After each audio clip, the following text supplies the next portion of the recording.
नमस्कार किसान भाइयों, स्वागत है हमारे चैनल वेजिटेबल्स फार्मर्स में।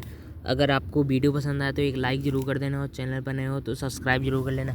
हाँ दोस्तों, आज की इस वीडियो में बात करने वाले हैं टमाटो की खेती से आप ज़्यादा से ज़्यादा उत्पादन कैसे निकालें और आप टमाटो की खेती किस तरीके से अच्छी तरीके से, बहुत ही शानदार तरीके से किस तरीके से कर सकते हो जिससे आपको बहुत ज़्यादा उत्पादन देखने को मिलेगा।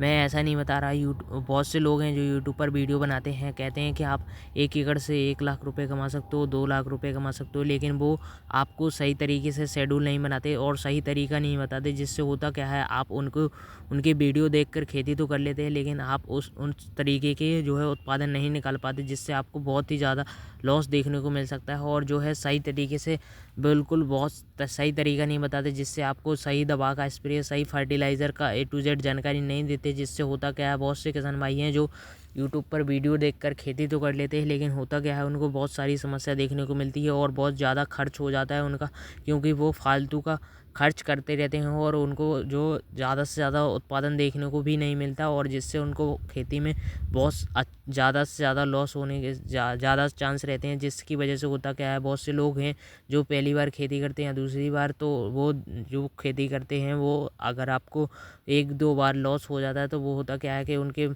उनका मन बदल जाता है कि खेती अगर ये लॉस हो रहा है तो हम इसको क्यों करें। इसीलिए बहुत से लोग हैं जो फालतू का फेक जानकारी देते रहते हैं, जैसे कि उनको खुद पता नहीं है। लेकिन होता क्या है, बहुत से लोग हैं जो यूट्यूब पर डालते रहते हैं वीडियो में कि हम 1 एकड़ से इतने लाख कमा सकते हैं, 2 लाख कमा सकते हैं।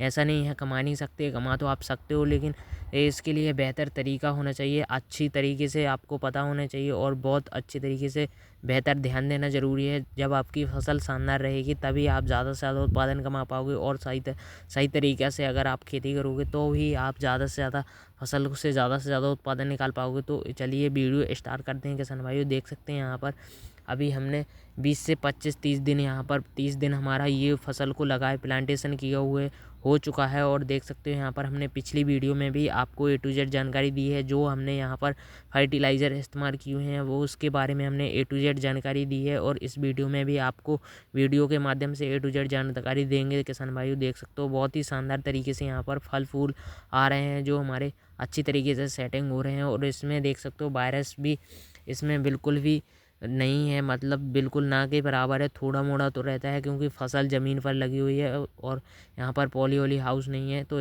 होता क्या है, थोड़ा मोड़ा तो रहता ही है, चाहे किसी भी फसल में रहो, लेकिन थोड़ा मोड़ा रहता है। थोड़े मेड़े में स्प्रे अगर हफ्ते में एक शेड्यूल बना लिया आपने, अगर खाद का, फर्टिलाइज़र का और दवा का, स्प्रे का अगर शेड्यूल बना लिया हफ्ते में एक बार, तो इससे आपको बहुत ही शानदार रिजल्ट मिलेगा और आपकी फसल जो है स्वस्थ और मजबूत रहेगी, जिससे आपको ज़्यादा से ज़्यादा उत्पादन देखने को मिलेगा और हरी भरी आपकी फसल बनी रहेगी। तो आपको ध्यान देना ज़रूरी है बेहतर अच्छी तरीके से, क्योंकि होता क्या है, अगर आपकी फसल में 1 से 2 बार वायरस ज़्यादा से ज़्यादा लग चुके हैं तो इसमें होता क्या है, समस्या यही आती है कि अगर आप एक बार वायरस लग गया तो इसे आप दोबारा कंट्रोल नहीं कर पाते। तो इसमें बहुत से लोग किसान भाई करते क्या है कि अगर अब एक बार वायरस लग गया तो होता क्या है, पहले दवा स्प्रे नहीं करते, लेकिन जैसे ही वायरस ज़्यादा लग गया तो फिर महंगी से महंगी दवा स्प्रे करते रहते हैं। तो ऐसा नहीं होता। अगर आप चाहे जितनी महंगी दवा स्प्रे कर लो, लेकिन अगर आपने सही टाइम और सही टाइमिंग पर अगर आपने सही वायरस के लिए सही दवा का स्प्रे नहीं किया तो इससे आपको कोई रिजल्ट नहीं मिलेगा, चाहे आप कितना महंगे से महंगा ही दवा स्प्रे क्यों ना कर ले। अगर आपका सही वायरस, जो वायरस लगा है उसके अकॉर्डिंग जो केमिकल्स आते हैं उन्हीं का प्रयोग करोगे, तभी आपकी फसल जो है स्वस्थ रहेगी और आपको बेहतर रिजल्ट मिलेगा किसान भाई। तो इस पर बहुत ज़्यादा ध्यान देना ज़रूरी है कि पहले आपको वायरस को पहचानना है कि हमारे यहाँ कौन सा वायरस लगा हुआ है, और फिर इसके अकॉर्डिंग ही आपको स्प्रे लेना है। बहुत से किसान भाई हैं जो यूट्यूब पर वीडियो देखते रहते हैं उनके कि हमारे फसल में ये वायरस लगा है तो ये दवा का स्प्रे कर लो, ये दवा का स्प्रे कर लो। तो ऐसा नहीं है, पहले आपके फसल की पत्तियों में देखो कौन सा वायरस लगा है, पौधे में देखो क्या समस्या आ रही है, तभी आप वायरस को जानकर, देखकर, पहचान कर तभी आप दवा का स्प्रे करें, क्योंकि दवा बहुत महंगी आती हैं। और अगर आपने सस्ती दवा का स्प्रे भी कर लिया, अगर आपने एक सिस्टम और शेड्यूल से अपना फर्टिलाइज़र चलाया और दवा स्प्रे की, तो फर्टिलाइज़र से अगर आप सही टाइमिंग पर सही दवा का स्प्रे अगर आप शेड्यूल के हिसाब से करोगे तो आप हफ्ते में आप मानोगे नहीं, अगर आप सस्ती दवा का भी स्प्रे करते रहोगे, हफ्ते के हिसाब से मतलब शेड्यूल बना लिया आपने 2 से 3-4 दिन के अंतराल पर या 5 दिन के अंतराल पर, अगर आपने शेड्यूल बना लिया कि हमें एक इंसेक्टिसाइड फंगिसाइड या रस चूसक कीटों के लिए प्रयोग करना ही करना है हफ्ते में या 5 से 6 दिन के अंतराल पर, तो आपको अगर आप सस्ती दवा का भी स्प्रे लेते रहोगे तो आपको बहुत ही शानदार रिजल्ट मिलता रहेगा और जो है वायरस भी बिल्कुल कम ही लगेंगे। क्योंकि अगर आपने एक शेड्यूल की तरीके से वो है किया है तो आपके जो है 7 दिन के अंतराल पर जैसे ही आपकी दवा का असर कम होता है तभी हमारे जो पौधे पर वायरस लगने स्टार्ट होते हैं। तो अगर आप हर हफ्ते में या हर 5 से 6 दिन के अंतराल पर स्प्रे लेते रहोगे तो आपको कोई भी समस्या ज़्यादा देखने को नहीं मिलेगी और आपकी फसल भी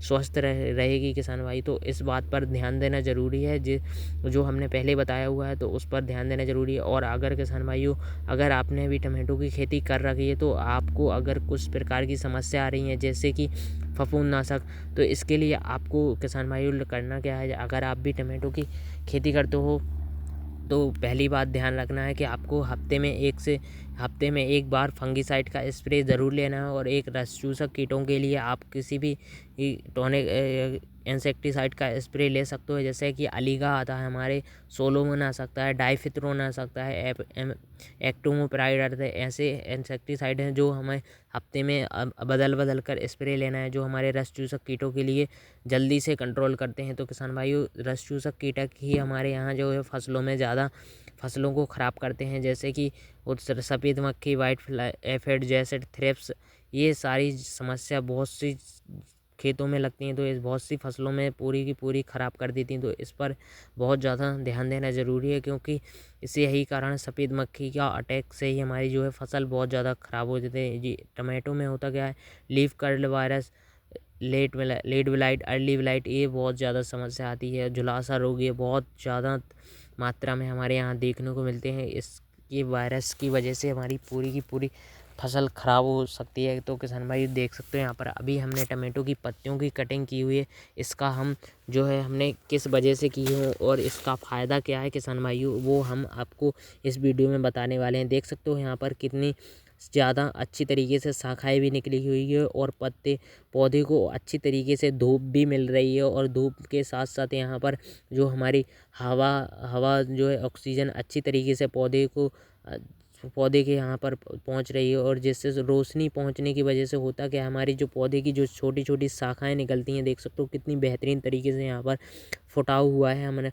हमारे यहाँ। तो इसमें हमने जो फर्टिलाइज़र का इस्तेमाल किया हुआ है वो हमने पिछली वीडियो में भी हमने A to Z जानकारी दे रखी है और इस वीडियो में भी बता दे रहे हैं। देख सकते हो यहाँ पर जो फल बन रहे हैं, हर एक शाखा में यहाँ पर फल बन रहे हैं। तो देख सकते हो किसान भाई, इसी तरीके से ही हमारा ज़्यादा से ज़्यादा उत्पादन बनता है। जितने ही एक पौधे में हमारी 8 से 10 शाखाएँ बनेंगी और 10 से 8-10 शाखाओं में जो है हर में फूल निकलेंगे, फल बनेंगे, तभी हमारा ज़्यादा से ज़्यादा उत्पादन बनेगा किसान भाइयों। तो इसके लिए हमने जो है 1261 फर्टिलाइज़र का इस्तेमाल किया हुआ है, ड्रिप के ज़रिए छोड़ा था, और 13-0-45 का इस्तेमाल किया हुआ, जिससे हमारे जो है फल अच्छी तरीके से सेटिंग होने लगे।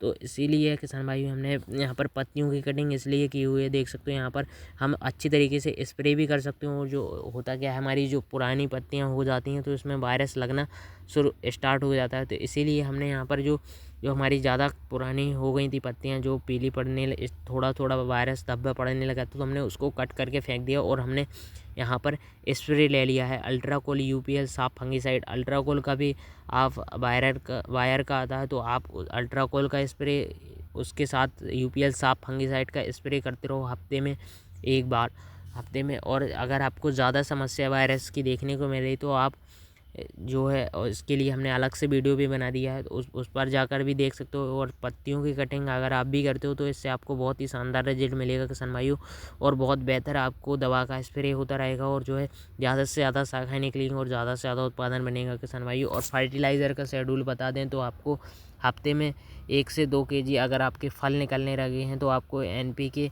13-0-45, 12-61, अमोनी 52-34 इन फर्टिलाइज़र का इस्तेमाल करना होता है। 1-1 kg 2-2 kg आप हफ्ते भर के अंतराल पर चलाते रहो। और कैल्शियम नाइट्रेट का भी आपको 1 से 2 kg इस्तेमाल करना है जब आपके फूल बन रहे हैं। तो किसान भाई देख सकते हो इसी स्टेज में होता है, आपका ज़्यादा से ज़्यादा उत्पादन निकाल सकते हो, बढ़ा सकते हो पौधे की। तो इस पर बहुत ज़्यादा ध्यान देना ज़रूरी है। जैसे ही फल फूल बनने लगें तो आप तो पौधे को ज़्यादा से ज़्यादा नाइट्रोजन, फास्फोरस, पोटेशियम इन फर्टिलाइज़र की पूर्ति करते रहें, जिससे आपका उत्पादन भी काफ़ी अच्छा होगा और फसल भी स्वस्थ हरी भरी बनी रहेगी। तो मिलते हैं अगली वीडियो में, और वीडियो पसंद आता तो एक लाइक ज़रूर कर देना और चैनल पर नए हो तो सब्सक्राइब जरूर कर लेना। तो किसान भाइयों, आपको बहुत बेहतर जानकारी मिली हो तो वीडियो पसंद आए